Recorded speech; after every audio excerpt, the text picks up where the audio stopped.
All India Congress committee के आह्वान पर हिमाचल प्रदेश में संविधान बचाओ अभियान का शुरुआत हो गई है।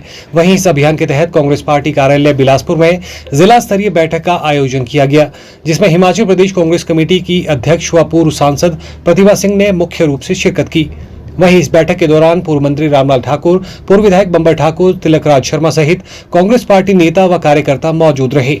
वहीं संविधान बचाओ अभियान को लेकर आयोजित इस बैठक के दौरान मंच पर अपनी बात रखने को लेकर कांग्रेस पार्टी कार्यकर्ताओं के बीच जमकर हंगामा भी देखने को मिला।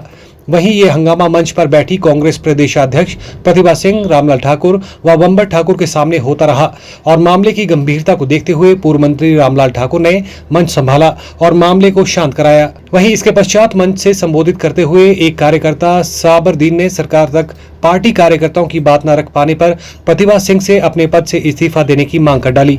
मैं इस मंच के माध्यम से आपसे गुजारिश करता हूं कि आप सरकार से वर्करों की बात पहुंचाइए, नहीं तो आप भी चयन कीजिए। अगर आपके बस की बात नहीं है, अध्यक्ष पद चलाना आपके बस की बात नहीं है, इस मंच के माध्यम से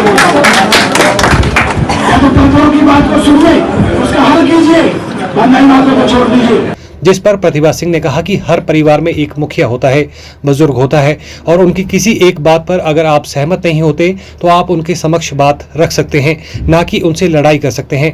साथ ही प्रतिभा सिंह ने कांग्रेस कार्यकर्ताओं को संबोधित करते हुए काफी समय से प्रदेश कांग्रेस पार्टी की नई कार्यकारिणी का गठन न होने के पीछे ऑल इंडिया कांग्रेस कमेटी के पदाधिकारियों को जिम्मेवार ठहराया है। प्रतिभा सिंह का कहना है कि उन्होंने पार्टी हाईकमान के समक्ष कई बार नई कार्यकारिणी के गठन की बात रखी है, मगर वो हमेशा जल्दी ही करेंगे कहकर टाल देते हैं और इस बार उन्होंने नई कार्यकारिणी के गठन को लेकर हिमाचल कांग्रेस प्रभारी रजनी पाटिल के समक्ष बात रखने की भी बात कही है।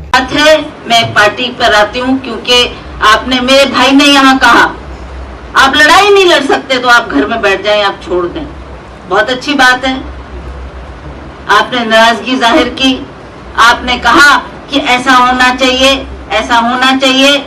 घर में भी एक मुख्य होता है, आपके पिता होते हैं या बुजुर्ग होते हैं, वो आपको निर्देश देते हैं। कई बार आप उनसे सहमत नहीं है, आप उनसे बैठकर बातचीत कर सकते हैं, अपना विचार रख सकते हैं, पर आप उनसे कुश्ती तो नहीं कर सकते, लड़ाई तो नहीं लड़ सकते, उनके साथ बहसबाजी तो नहीं कर सकते। 5-6 महीने हो गए, हमारी जो कार्यकारिणी है उसको भंग हुए, अब नहीं बनाए। कोई एआईसीसी के भी निर्देश है, मैंने कई बार जाकर एआईसीसी से भी चर्चा की, उनसे भी बात की और उनको भी हमने कहा कि इस पे आपको मनन करना होगा, जल्दी से जल्दी फैसला लेना होगा ताकि हम फील्ड में उतरकर पार्टी के कार्यकर्ताओं के लिए हम जो आवाज बार बार उठाते हैं उनको मजबूती दें ताकि वो आइंदा भी काम करें। पर कुछ फैसले हैं जो मेरे करने के नहीं है, वो फैसले जैसे डिस्ट्रिक्ट के अध्यक्ष बनने हैं, पीसीसी के सदस्य बनने हैं, वो हाईकमांड डिसाइड करती है, एआईसीसी डिसाइड करेगी और उसके बाद तो फिर चलो ब्लॉक की कार्रवाई शुरू होगी, उसमें तो वो हमारे को छूट देंगे। बहुत लज्जित है कि इतने टाइम से हम इस पे कार्रवाई नहीं कर पाए और मैंने, आप मानेंगे नहीं, कई बार जाकर दिल्ली में जो हमारे एआईसीसी के जनरल सेक्रेटरी है, राहुल जी है, खड़गे जी है, उनसे भी विनती की और वो बार बार इस बात को कहते हैं कि कर रहे हैं, करते 5-6 महीने का समय गुजर गया।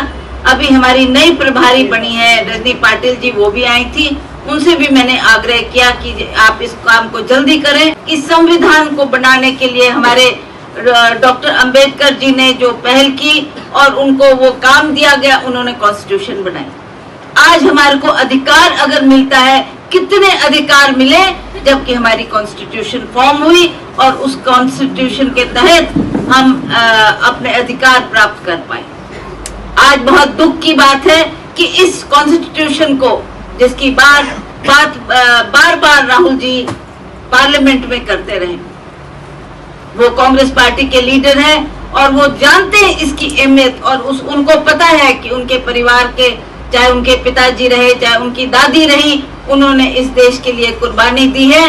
वो उन्होंने बहुत नजदीक से इन कुर्बानियों को देखा है और उन्होंने जब पार्लियामेंट में गए तो सबसे पहले शुरुआत यही की कि मुझे संविधान को बचाना है। जब तक हम अपने संविधान को नहीं बचाएंगे तो हम अपने जो हमारे को अधिकार मिले हैं वो भी हमारे सुरक्षित नहीं रहेंगे।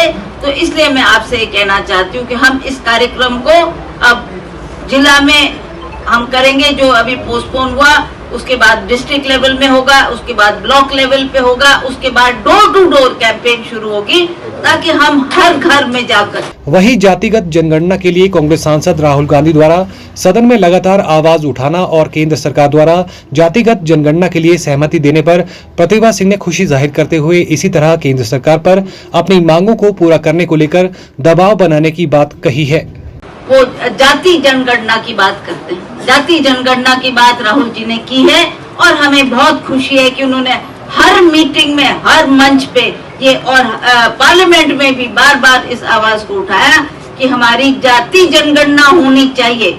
आज मैं सुबह अखबार पढ़ रही थी तो हमें खुशी है कि उनके कहने के दबाव में मोदी जी ने इस बात को स्वीकार किया है और आज ये खबर आई है कि उन्होंने इस बात को मानते हुए ये कहा कि हाँ, जाति जनगणना होनी चाहिए। तो ये बात इससे नजर आती है कि जब तक हम दबाव नहीं डालेंगे ये केंद्र की सरकार पर, तब तक वो हमारी बात को अनसुना करते हैं।